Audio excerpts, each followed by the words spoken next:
Sa video na to, ituturo ko sa inyo kung paano kumita ng $1,000 every month dito sa YouTube gamit ang mga AI softwares. So, meron akong bagong niche na i-share. Actually, dito bago, pero napakalakas pa rin ng niche na to. Okay? And madali lang makakuha ng views sa mga ganitong klaseng niche. So, ituturo ko sa inyo kung paano gawin yung mga content. And meron din akong ibibigay ng mga malulupit na tips sa video na to. So, watch the video till the end kasi sobrang madami akong value na ibibigay sa inyo ngayon sa video na to. So, kung hindi mo pa alam, meron tayong tinatawag na YouTube automation business or YouTube automation or YouTube cash cow, kung ano pa yung tawag nila dyan. Ang meaning nito is ito ay isang YouTube channel wherein faceless or hindi mo pinapakita yung mukha mo. Okay? And hindi ikaw mismo or hindi kailangan na ikaw yung gagawa. Pwede mo siya ipagawa sa iba or pwede mo siyang ipagawa sa AI. And ngayon, dahil sobrang advanced ng AI, pwede natin actually pagawa yung video sa gamit yung AI. Okay? So, yan yung di-discuss ko sa video na to. So, ang niche na tinutukoy ko is itong mga vehicles or yung mga kotse na niche. Okay? So, napansin ko sa niche na to, sobrang konti na lang yung gumagawa. Wala ka na masyadong competitor kapag pinasukan mo to na niche. Wala na masyadong gumagawa ng mga ganitong klaseng content pero nakakuha pa rin siya ng maraming views. So, yan yung kagandahan sa niche na to. Okay? And then, yung CPM niya or RPM is mataas. Okay, around nasa mga $9 to $15 per 1,000 views. Okay? So, ito yung example ng isang car channel or car niche. And then, ito pa isa, car niche din. Sobrang dami kang makukuhang views talaga sa mga ganitong klaseng mga videos. And sobrang dali lang niyang gawin. Okay? So, Dieter, paano ba siya ginagawa? So, napakadali lang actually. Gagamit lang tayo ng mga AI softwares. So, pag gagawa tayo ng isang video, isang content, for example ito, 8 cars with aerodynamics of a brick. Okay, so pwede natin ipagawa yan actually kay ChatGPT. So dito, punta tayo sa ChatGPT and then ilagay lang natin dito, write me a 15 minutes essay titled, and then ilalagay lang natin yung title ng video na gusto natin gawin. For example, ito, 8 cars with aerodynamics of a brick. And then, paste lang natin dyan. And then, boom. Meron na tayong script kaagad. Okay? So, ChatGPT na yung bahala sa script. Napaka-simple, very, very easy, very, very basic. Now, sa editing naman, meron tayong website na tinatawag na Pictory AI. Itong Pictory AI, ang paano siya nagwo-work is ilalagay mo lang yung script mo and then siya na yung mag-edit ng video. Okay, and Pictory AI will use stock footages. Okay, kaso nga lang meron siyang bayad. Okay, merong bayad yung Pictory AI. So dito, siya na yung mag-edit ng video, siya na rin yung mag-aano ng voice over. So, meron ng voice over. So ito yung kanyang Hindi itong video na to, hindi siya partnered, but ginagamit ko yung Pictory AI. Maganda naman siya. So, free promotion na lang to, free advertising. So, sa starter, $19 per month. Meron siyang voice-over kaso di siya masyadong maganda. Standard yung AI voice. And yung plan ko is ito, professional, $39 a month. So, mas maganda yung voice-over dito sa $39 per month. Sobrang solid. Okay, meron din siyang 99 and ito enterprise.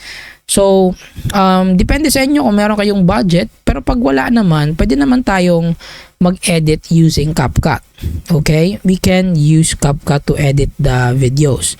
So, paano ba yan gawin dito? Very, very simple. So, open mo lang yung CapCut and then punta tayo dito sa script. Okay? So, yung pinakauna nating dapat gawin is yung voiceover. Okay? Meron tayo ditong text. Click natin yung text. Default text plus. Then, maglalagay tayo na kung ano yung gusto nating i-voice over. Okay? Click natin default text. Kunin natin yung script. Okay? So, dito naman sa sa CapCut, pa konti-konti lang yung pwedeng i-voice over. So, ito. Maganitong kahaba lang na na mga sentences. So, ito, text to speech. Okay? So, meron tayo dito mga trending, English, narration. So, meron na tayo dito. So, try natin tong narration. Try natin English. Okay? So, pakinggan natin kung ano yung maganda. Okay? Ito. Try natin You're pakinggan. using the text-to-speech feature.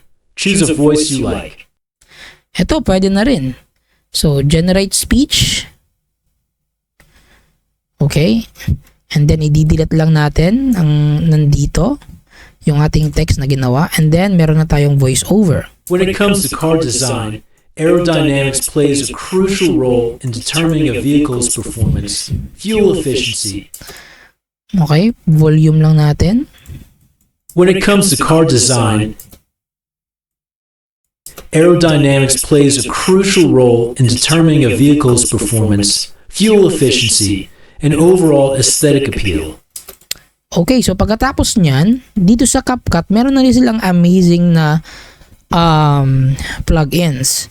Like, pupunta ka dito sa import and then pupunta ka dito sa itong stock material.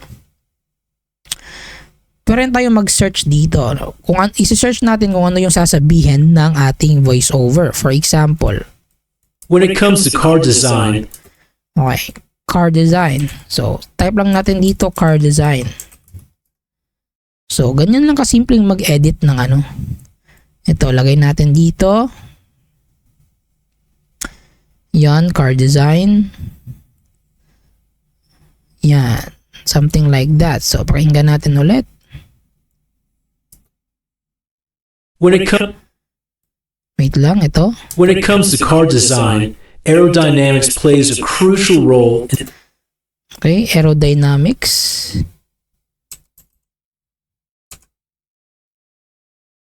Ito, aerodynamics. So, i-search mo lang dyan kung ano yung sasabihin ng ng voice over natin. So, for example na lang ito. aerodynamics plays a crucial role in determining a vehicle's performance. Okay, vehicle's performance. Ito, pwede to. Role in determining a vehicle's performance, fuel efficiency, and overall aesthetic appeal. Okay, fuel. Try natin fuel efficiency. Fuel car. Ang spelling para tayo, no? Fuel car. Fuel efficiency. So, ano ba yung magre-represent ng fuel efficiency? For example, ito na lang. Fuel efficiency, and overall aesthetic appeal. Aesthetic appeal. So, sports car. Kasi aesthetic appeal eh. So ito, lagay na lang natin to for example. Fuel efficiency, and overall aesthetic appeal. Okay, so, o diba? Sobrang ganda. So, ganun lang kasimple. Kung wala kayong pangbayad, wala pa tayong budget para sa Pictory AI, which is siya na yung mag-edit ng lahat, meron ng voiceover, pwede naman natin gawin using Canva. Okay? Mano-mano. Kung wala pa tayong budget. Okay? So, ngayon, bibigyan ko naman kayo ng importanteng tips para mabilis ma-monetize and kumita sa ganitong klaseng YouTube business. Okay? Itong mga YouTube faceless, YouTube automation, YouTube cash cow na tinatawag. So actually, matagal na to. I've been doing this for almost 7 years. And profitable talaga siya. Lalo na kung alam mo yung ginagawa mo. Okay? Pagkatapos mong mag-build ng multiple channels, pwede kang mag-hire ng mga video editors, yung mga YouTube managers. Okay? So, ang tip ko, pinakamahalaga sa ganitong klaseng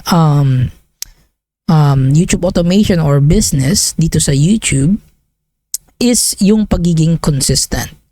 Okay, palagi kong sinasabi ito, nagre-reply ako sa mga comments, nagtatanong ko ano yung mga tips, pinakamalupit na tips. Sabi ko dyan is yung consistency. Okay? Ganito ko ginagawa para maano ko yung consistency. Gagawa ako ng 30 videos before ako magsimula ng isang channel. Okay, 30 videos. And then after ma-upload yung 30 videos, I'm going to study on what's working, ano yung gumagana, ano yung mga video na nagkaka-views, and then mag-a-adjust ako after the 30 days or the 30 videos uploaded. So, ganun lang kasimple, consistency, kasi nagre-reward kasi si YouTube sa mga channel na consistent. Okay? And isang testigo ako talaga dyan. Okay? Na nire-reward niya talaga yung mga consistent na mga channels. Kung anong klaseng channel man yan, YouTube automation man yan or personal channel, ang pagiging consistent is very, very important. Now, sa mga technical sides naman, sa analytics, yung pinaka-importanting metrics para sa akin is yung CTR and yung retention. Okay? Kapag na-perfect mo itong dalawa, nagkaroon ka ng 10% retention or above and 60% CTR, baliktad pala, 10% CTR and 60% audience retention. Kapag nagkaroon ka nun, for sure na magva-viral or magkakaroon ng views ang video or videos mo. So, para sa akin, yun yung pinakamahalaga in terms of sa mga metrics, okay? Kung ano yung gusto mong pag-aralan na metrics. Yung CTR and audience retention. Pero, wala pa rin yan pag hindi ka consistent. So, consistency talaga. And even though hindi ka masyadong marunong, basta consistent ka lang, matututo ka rin eh. Kasi consistent ka nga eh. Palagi kang nag-upload. So, matututo ka talaga. Imposibleng hindi. Okay? Gaya lang din yan sa sa pag-aaral, di ba? Kapag palagi kang present sa klase, matututo ka talaga. Okay? Kahit gano'ng kahirap pa yung subject na yan. As long as consistent ka, pumapasok ka araw-araw, nakikinig ka, matututo ka talaga. Okay? Ganyan lang din sa sa YouTube. Actually, sa buhay yung pagiging consistent is very, very rewarding. Okay? So, kung meron kang tanong, i-comment mo lang sa baba. And I encourage you guys sa niche na to. Kasi napansin ko sobrang konti lang yung competitors ng niche na to. Wala na masyadong gumagawa. Ewan ko kung bakit. pero nagkakaroon pa rin na talaga ng malalaking views like in the millions. Okay? So, yun lang sa video na to. Sana meron kayong natutunan, and comment kayo sa baba kung meron kayong tanong or meron kayong reaction, and kung nagsimula na kayo sa mga channel ninyo or meron kayong mga channel, comment kayo sa baba para ma-check natin ano yung problema. And ma-check din ng mga subscribers or yung mga viewers natin yung mga channel ninyo. Okay? So, it's very important na mag-communicate tayo or mag-comment kayo sa baba. It's very, very important para extra exposure din yan sa mga channels ninyo. And at the same time, matutulungan ko rin kayo sa mga tanong ninyo. So, it's a win-win. So, yun lang sa video na to. I hope meron kayong natutunan, and yung niche na to talaga is maganda. And I will see you on the next video.